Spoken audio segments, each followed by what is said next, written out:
இந்த வீடியோவில் வந்தே மாதரம் அதை பற்றிய சில தகவல்களை பல நாட்களாக ஒரு ஆராய்ச்சி மாதிரி செஞ்சு பல தகவல்களை தேடி எடுத்து வச்சு அதையெல்லாம் ஒழுங்குமுறைப்படுத்தி உங்கள் முன்னாடி ப்ரெசென்ட் பண்ணலாம் அப்படிங்கிற ஒரு சின்ன ஐடியா. இந்த வந்தே மாதரம் எப்போ தொடங்குச்சு ஒரு போராட்ட குரலாக அப்படின்னு பார்த்தோம்னா 1880 சன்னியாசிகளின் போராட்டம், அதாவது சன்னியாசிகளின் ரிபலியன், ரிவோல்ட், எதிர்ப்பு தெரிவிப்பது, எதிர்த்து போராடுவது, அந்த மாதிரி தான் இதை கையில எடுத்தாங்க. எதுக்காக கையில எடுத்தாங்க அப்படின்னா, அதுக்கு ஒரு 100 ஆண்டுகளுக்கு முன்னாடி பிரிட்டிஷ் அரசு செய்த மிக மிக கொடூரமான ஒரு அநியாயம் வங்காளிகள் மேல. அதுதான் முக்கியமான காரணம். அது என்ன அப்படின்னா, அப்ப பெங்கால் ஃபெமைன் 1770-80களில் ரொம்ப பிரபலமா இருந்தது. பசி, பட்டினி, பஞ்சம், வறட்சி இது மாதிரி நிலவிக்கிட்டு இருந்தது. ஆனால் பிரிட்டிஷ் அரசு என்ன செஞ்சாங்க அப்படின்னா, இந்தியர்களுக்காக வைக்கப்பட்டிருந்த உணவு அத்தனையும் அவங்களுக்கு மறுக்கப்பட்டு பிரிட்டிஷ் இராணுவத்திற்கு அனுப்பப்பட்டது, வெளிநாட்டுக்கு ஏற்றுமதி செய்யப்பட்டது. இந்திய, குறிப்பா வங்காளிகள் பசியாலும் பட்டினியினாலும் இறந்து போனார்கள். லட்சக்கணக்கான இறந்து போனார்கள். அதை பத்தின சரித்திர பூர்வமான ஆதாரங்கள் எல்லாமே இருக்கு. நம்ம அதுக்குள்ள போனோம்னா ரொம்ப லேட் ஆயிடும். அதனால அது டச் அண்ட் கோ மாதிரி. அது ஒரு முக்கியமான காரணமா இருந்தது. அதை வச்சுதான் மக்கள் வீதியில இறங்கி, தெருவில் இறங்கி வந்தே மாதரம் என்ற ஒரு குரலை எழுப்புனாங்க. இந்த வந்தே மாதரம் அப்படிங்கிறது கிட்டத்தட்ட ஒரு பெரிய பாடல். இதை யாரு எழுதினாங்கன்னா, பங்கிம் சந்திர சட்டர்ஜி, சிறந்த எழுத்தாளர், சிந்தனையாளர், அறிவாளி என்று போற்றப்படக்கூடியவர். இது நாட்டு பாடலா பின்னால அறிவிக்கப்பட்டது. அந்த காலத்திலேயே அறிவிச்சாங்க. இருந்தாலும் அதுக்கு ஒரு ஸ்டேட்டஸ்னு சொல்றோம் இல்லையா, அதை கொடுத்தா. நாட்டு பாடல், தேசிய கீதம் ரவீந்திரநாத் தாகூர், நாட்டு பாடல் பங்கிம் சந்திர சட்டர்ஜி, வந்தே மாதரம். நான்லாம் சின்ன வயசுல ஸ்கூல்ல படிக்கிற நேரத்துலலாம் ஆல் இண்டியா ரேடியோ காலங்கால வேலையில ஃபர்ஸ்ட் ஆரம்பிக்கும் போது டியூன் பண்ணோம்னா முதல்ல ஒரு சத்தம் வரும். அதுக்கப்புறம் இந்த வந்தே மாதரம் பாடல் தான் முதல்ல பாடுவாங்க. அதுக்கப்புறமா தான் அன்றைய நிகழ்ச்சிகள் என்னன்ற சொல்லுவாங்க. அதுக்கப்புறம் செய்தி வாசிப்பு இதெல்லாம் வரிசையா வரும்.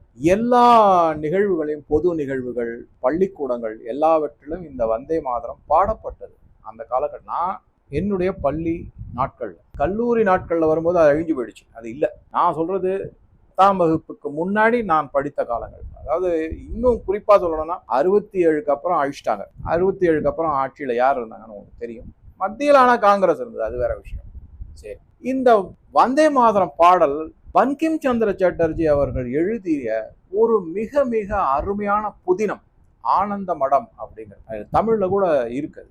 அந்த நாவல்ல, அந்த புதினத்துல இந்த பாட்டு வைக்கப்பட்டது. ஆனா இந்த பாட்டு ஆனந்த மடம் புதினத்தை எழுதுவதற்கு பல ஆண்டுகளுக்கு முன்னாடியே பங்கிம் சந்திர சாட்டர்ஜி எழுதிவிட்டார். அதை எதனால இந்த ஆனந்த மடம் அந்த புதினத்துல புகுத்தினார்னா, அந்த நாவலுடைய அடிநாதமே என்ன அப்படின்னு நீங்க பாத்தீங்கன்னா, நாட்டுப்பற்று, தேசியம், தெய்வீகம், இந்திய கலாச்சாரம், இததான் அதனுடைய அடிநாதமா அந்த ஆனந்த மடம் நாவலே இருந்தது.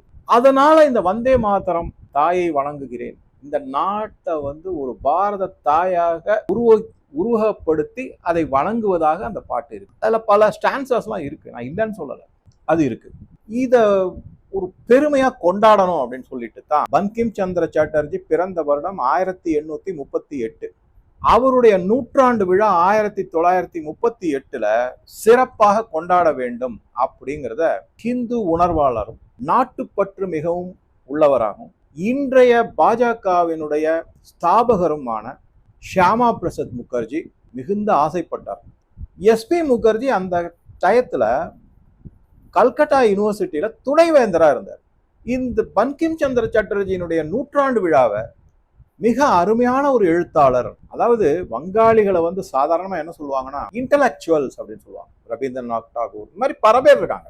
அவங்க எல்லாருமே இன்டலெக்சுவல்ஸ் அப்படின்னு, நல்ல சிறந்த எழுத்து, சிறந்த சிந்தனை, அறிவுசார் வெளிப்பாடுகள் எல்லாமே இருக்கும். அதனால அது மாதிரி சொல்லுவாங்க. அதனால அவரை சிறப்பா 100ஆண்டை கொண்டாடணும்னு எல்லா ஏற்பாடுகளையும் செஞ்சார். நீங்க நம்ப மாட்டீங்க, ஒரு வருடம் முன்னால இருந்தே இந்த 1938 பங்கிம் சந்திர சாட்டர்ஜியின் 100ஆண்டு விழாவை கொண்டாடக்கூடாதுன்னு தடுத்து நிறுத்தி எல்லா முட்டுக்கட்டையும் போட்டு அந்த விழா நடக்க விடாமல் செய்தது முஸ்லிம் லீக். எதனால என்ன அப்படிங்கிறத கொஞ்சம் பார்க்கலாம். முஸ்லிம் லீக் அதனுடைய தலைமை வந்து எங்க இருக்கு அப்படின்னா, இன்றைக்கு பிளவுபட்டு இருக்கக்கூடிய பாகிஸ்தான்ல தான் அதனுடைய தலைமை.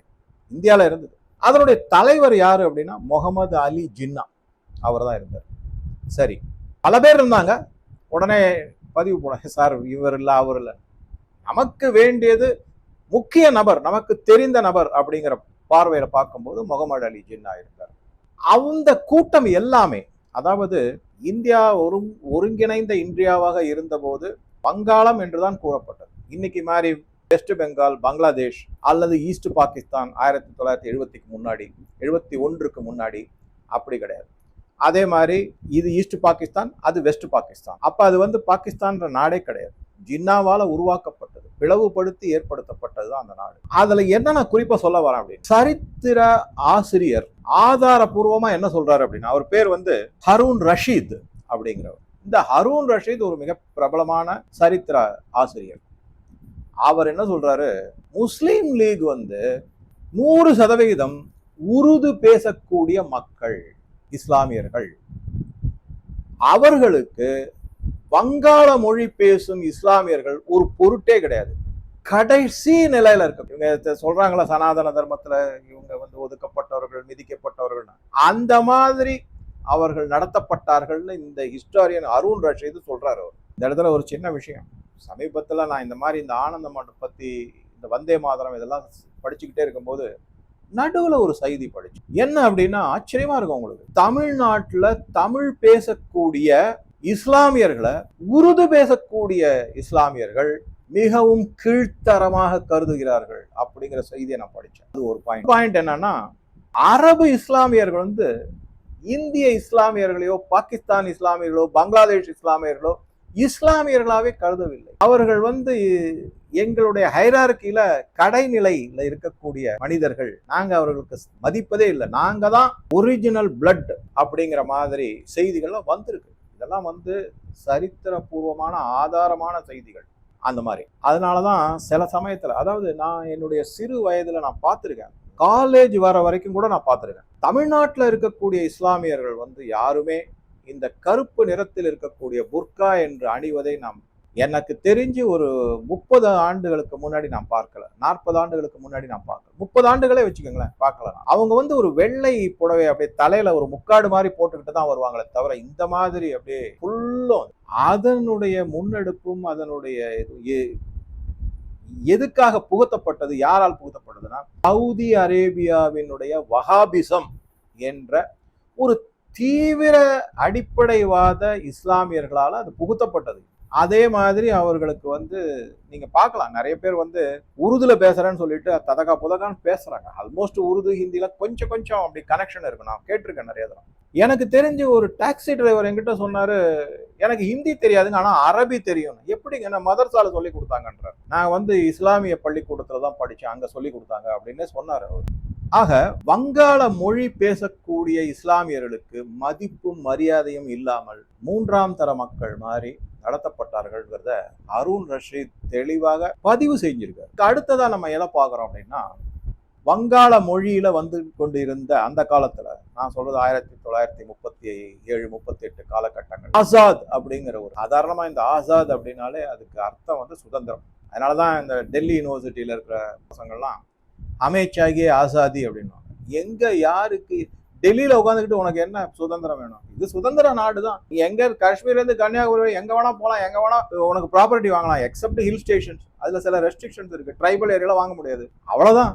என்ன சுதந்திரம், அமைச்சாகிய ஆசாதி அப்படின்னு சொல்லிக்கிட்டே இருப்பான், கத்திக்கிட்டு இருப்பான். இருக்கட்டும். இப்ப வந்து அந்த ஆசாத் தினசரி பத்திரிகையில வேலை செஞ்சுக்கிட்டு இருந்தவர் தான் அதுல ரொம்ப பிரபலமானவர். அவர் பேர் என்ன அப்படின்னு பாத்தீங்கன்னாக்கா அக்ரம் கான். இவர் இந்த பத்திரிகை மூலமாகத்தான் பிரபலமானார். எப்படி பிரபலமாயிருப்பாரு, வழக்கம் போல இங்க சில பத்திரிகைகள்லாம் இருக்கு, அதுல வந்து எப்பவுமே மத்திய அரசுக்கு எதிராக, எப்பவுமே மோடி அவர்களுக்கு எதிராக, அமித்ஷா அவர்களுக்கு எதிராக, இந்த இந்திய நாட்டுக்கு எதிராக எவ்வளவோ பத்திரிகை, தமிழ்லயும் இருக்கு, பத்திரிகையாளர் இருக்காங்க, ஊடகவியலாளர் இருக்காங்க.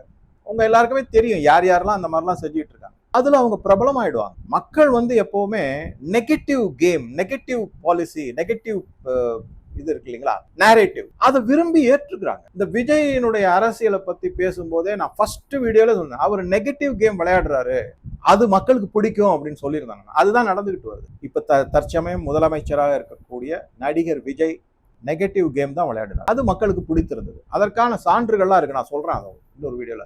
சரி, இப்ப இதுக்கு வந்தோம்னா அவர் என்ன செஞ்சாரு அப்படின்னா, இது ரொம்ப ரொம்ப முக்கியமான சரித்திர நிகழ்வு இது. அவர் 1937 இருந்து ஆரம்பிச்சிட்டாரு. என்ன ஆரம்பிச்சாருன்னா, பான்ஃபயர் ஃபெஸ்டிவல் ஆஃப் ஆனந்தமடம் அப்படின்னு ஆரம்பிச்சாரு. அதாவது ஒரு பெரிய நெருப்பு திருவிழா. என்ன நெருப்பு திருவிழா? இந்த ஆனந்தமடம் நாவல் இருக்கு இல்லைங்களா, அதை நெருப்பு வச்சு கொளுத்தணுங்கிற திருவிழா நடத்தப்படும். அதற்கு முக்கியமான காரணம் இந்த அக்ரம் கான். இதே அக்ரம் கான் 1937 இந்த மாதிரி செஞ்சார்ல, அவர் 1906 இருந்து 1911 வரைக்கும் இதே வந்தே மாதரத்தை ஆதரிச்சு குரல் கொடுத்திருக்காரு. பிரிட்டிஷாருக்கு எதிர்த்து குரல் கொடுத்திருக்காரு. என்ன காரணம் அப்படின்னு பாத்தீங்கன்னா, அப்ப அது ஏற்புடையதா இருந்தது. அப்ப அது என்ன காரணம் அப்படின்னா, அவர்களுக்கு ஊட்டப்பட்டது என்ன, மூளைச்சலவை எப்படி செய்யப்பட்டது, ஊட்டப்பட்டது. பிரிட்டிஷ் அரசை நம்ம வெகு சுலபமாக இந்தியாவை விட்டு விரட்டிட்டு மீண்டும் முகலாயர்கள் ஆட்சியை கொண்டு வரலாம். அப்ப இந்துக்களோட சேர்ந்துகிட்டு இதே வந்தே மாதரம் குரலை எழுப்பி போராட்டங்களை நடத்தி செஞ்சிருக்காரு இந்த அக்ரம் கான். 1906 இருந்து 1911 வரை என்ன மாதிரி ஒரு தகுடுதத்தம், திருட்டுத்தனம், இதை விட இன்னும் கேவலமான வார்த்தைகளை நம்ம யூஸ் பண்ண முடியும். நம்ம கொஞ்சம் பாலிஷ்டா சொல்லிட்டு விட்டுருவோம். இந்த அக்ரம் கான் பங்கிம் சந்திர சட்டர்ஜியினுடைய ஆனந்தமடம் நாவலை பொது வெளியில பல இடங்கள்ல இந்த மாதிரி பான்ஃபயர் ஃபெஸ்டிவல் ஆஃப் ஆனந்தமடம்னு நடத்தி எரிச்சு தள்ளினார், தீயிட்டு கொளுத்தினார். அப்படியே இதுக்கெல்லாம் பத்திரிகைகளே செய்தி வந்தது. சரி, இந்த மாதிரி செய்யறாரு. அப்ப காங்கிரஸ் ஆட்சியில இருந்தது. மாகாணங்கள்ல, பல மாகாணங்கள்ல காங்கிரஸ் ஆட்சி. ஒரு வார்த்தை கூட பேசல, கண்டனம் தெரிவிக்க, தடுத்து நிறுத்தவில்லை. அதுதான் வருத்தமான செய்தி. ஆனா அப்பையிலிருந்தே இந்துக்களுக்கு மூளைச்சலவை எப்படின்னா, இஸ்லாமியர்களும் இந்துக்களும் சகோதரர்கள், நமது எதிரி, ஒரே எதிரி பிரிட்டிஷ் அரசு என்று மூளைச்சலவை செய்து சேர்ந்து போராட்டத்தில் ஈடுபடும். சுதந்திரத்தை வாங்கணும்னு வாங்கிட்டு அதுக்கப்புறம் முகமது அலி ஜின்னா என்ன சொன்னாரு, எங்களால இந்துக்களோட சேர்ந்து வாழ முடியாது, இஸ்லாமியர்களுக்கும் இந்துக்களுக்கும் நிறைய வேற்றுமைகள் போகாது, இந்த நாட்டை பிரிச்சு கொடு. அதற்கு முழு ஆதரவு கொடுத்து அந்த நிகழ்வை நடத்தி வைத்தது மோகன்சந்த் கரம்சந்த் காந்தியும் ஜவஹர்லால் நேருவும் தான். எல்லாம் சொல்லுவாங்க, இருக்கிற பல தலைவர்கள் நான் சொல்றது பட்டியலின மக்களுக்காக நான் போராடுகிறேன், அது இதெல்லாம் பேசுறாங்க. B.R. அம்பேத்கர் இஸ்லாமியர்களை பத்தி சொன்னது, பாகிஸ்தானை பத்தி சொன்னதையும் தயவு செஞ்சு எடுத்து படிச்சு பார்க்கட்டும். அப்பதான் அவங்களுக்கு புரியும். ஆனா அவங்களுக்கு புரிஞ்சாலும் அவங்க வேணும்ட்டு தான் செய்வாங்க. அவங்களுடைய அவங்க யாருடைய கைக்கூலினா, வெளிநாட்டு சதிகாரர்களுடைய கைக்கூலி. அவங்களுக்கு பணம் மட்டும்தான் கூறி, பதவி மட்டும்தான் கூறி, அவர்களுடைய மக்களை பற்றிய எந்த விதமான அக்கறையும் கிடையாது. யாராவது ஒரு தலைவர் இந்த மாதிரி ஒவ்வொருத்தர் பேர்லையும் 10 கேஸ் இருக்குன்னா அவனுக்காக வேலை கொடுப்பானா? நீ ஜெயில உட்கார வச்சுட்டு அவன் வெளியே வந்தா அவனுக்கு வேலை கொடுப்பானா? அந்த மாதிரி தலைவர்களை கொண்டவங்க தான் இந்த மாதிரி. டாக்டர் அம்பேத்கர் அப்படியா செஞ்சாரு, அப்படியா வழி நடத்தினாரு அவங்கள. நீங்க எல்லாரும் அடிதடியில ஈடுபட்டு 10 கேஸ்ல போய் உள்ள உட்காருங்கன்னு சொன்னாரா? என்ன மடத்தனமான அறிவுரைகள் இது. ஆனா அந்த மக்கள் அப்பேற்பட்ட தலைவர்களை தான் நம்புறாங்க. அதனாலதான் சொல்றேன், எல்லாமே திரிவு. ஆனந்த பசார் பத்திரிகா அப்படிங்கிறது ரொம்ப ரொம்ப பிரபலமான ஒரு அந்த பத்திரிகை பெங்காலில வர்றதுதான். அந்த பத்திரிகையில ரெசாவுல் கரீம் அப்படிங்கிற ஒரு பத்திரிகையாளர் மிக அருமையான ஒரு பதிவை ஒண்ணு போட்டிருக்காரு. அது என்ன அப்படின்னா, இந்த புத்தகத்தை, ஆனந்தமடம் புத்தகத்தை எரிக்கும் திருவிழா அப்படின்னு இந்த அக்ரம் கான் அறிவித்தார் இல்லையா, அதை அவர் எப்படி கம்பேர் பண்றாருன்னா, அந்த நிகழ்வின் போது நடந்த அட்டூழியங்கள், கொடூரங்கள், கொடுமைகள் எல்லாமே இந்துக்களுக்கு எதிராக, நல்லா ஞாபகம் வச்சுக்கோங்க இதை, அந்த மாதிரி நிகழ்வுகள், அவ்வளவு மிக மோசமான நிகழ்வுகள் எல்லாத்தையும் அவர் ஏதோட கம்பேர் பண்ணி சொல்றாருன்னா, மெடிவியல் டைம், அதாவது விஞ்ஞான காலத்திற்கு முன்னாடி இஸ்லாம் தோன்றிய காலத்துல அறிவியல் ரீதியாக யாராவது பேசினால் அப்பொழுது எந்தெந்த கொடுங்கோல் ஆட்சியின் கீழே கொடூரமான செயல்கள் நடத்தப்பட்டதோ, ஒரு உதாரணம் சொல்றேன், பூமி தட்டை உருண்டை இல்ல அப்படின்னு சொல்லிட்டாங்க, உடனே கொல்லப்பட்டார். அவர் சொல்றாரு, மெடிவியல் டயத்துல எந்தெந்த மாதிரி தண்டனைகளும் கொடூரங்களும் நடந்ததோ அதை விட அதிகமான கொடூரமும் கொடுமையும் இந்த ஆனந்த மடம் புத்தக எரிப்பு திருவிழாவில் நடத்தப்பட்டது அப்படிங்கிறது தன்னுடைய ஆனந்த பசார் பத்திரிகையில இந்த ரெசாவுல் கரீம் என்பவர் பதிவிட்டு இருக்காரு. அவங்களுக்கே உறுத்தி இருக்கு, இது என்னடா இது இப்படி. ஒருவேளை எப்படி நான் பாக்குறேன்னா அவர் உருது பேசாதவரா இருப்பாங்க. ஏன்னா பெங்காலி பேசுறவங்களுக்கும் உருது பேசுறவங்களுக்கும் பெரிய சண்டை. இவங்களை மனுஷாவே மதிக்க மாட்டாங்க, பெங்காலி பேசுறவங்கள உருது பேசுற இஸ்லாமியர்கள். அந்த மாதிரிதான் இருந்தது.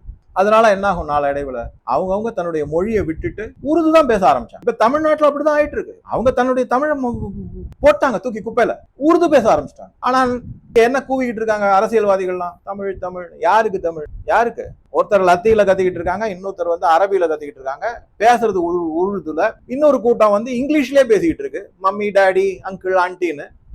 இதுல வந்து இவங்க தமிழ் வளர்க்குறாங்க. பாத்துக்கங்க. இது ஒரு நீங்க யோசிக்கலாம், என்ன சார் இவ்வளவு சொல்லணுமா அப்படின்னா, இந்த வந்தே மாதரத்தை பத்தி நான் படிச்ச போது அவ்வளவு மனசு வேதனையா இருந்தது. அதனாலதான் நான் இதெல்லாம் அவங்க கூட ஷேர் பண்றேன். நான் சரி, இதெல்லாம் எப்படி யாரால புகுத்தப்பட்டது அப்படின்னா, அவங்களுக்கு இந்த இஸ்லாமியர்களுக்கு தெள்ள தெளிவாக தெரியும், பிரிட்டிஷ் அரசை அகற்றிவிட்டு மீண்டும் முகலாயர் ஆட்சி வராதுன்னு நல்லாவே தெரியும். ஆனா இந்துக்களை நம்ப வச்சாங்க. பிரிட்டிஷ் அரசாங்கம் போயிட்டோம். அவங்களுக்கு என்ன தெரியும் அப்படின்னா, பிரிட்டிஷ் அரசாங்கத்தோடு கைகோர்த்து கொண்டு இந்துக்களை ஏமாற்றி இந்த சுதந்திர வேட்கை போராட்டத்தை எப்படியாவது பிசுபிசுக்க வைக்க வேண்டும் என்பதுதான் உண்மையான குறிக்கோள் அந்த பத்திரிகையாளர் பதிவு செய்திருக்கிறார். நான் ஒன்றும் சொல்லலை, எல்லாத்தையும் உட்காந்து தேடி எடுத்து படிச்சு நோட்ஸ் எடுத்து செய்யறேன்.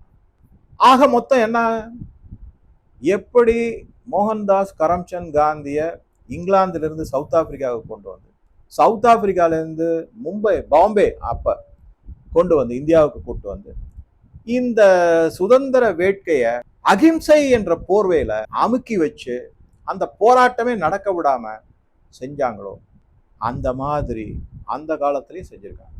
அதுதான் முக்கியமான செய்தி.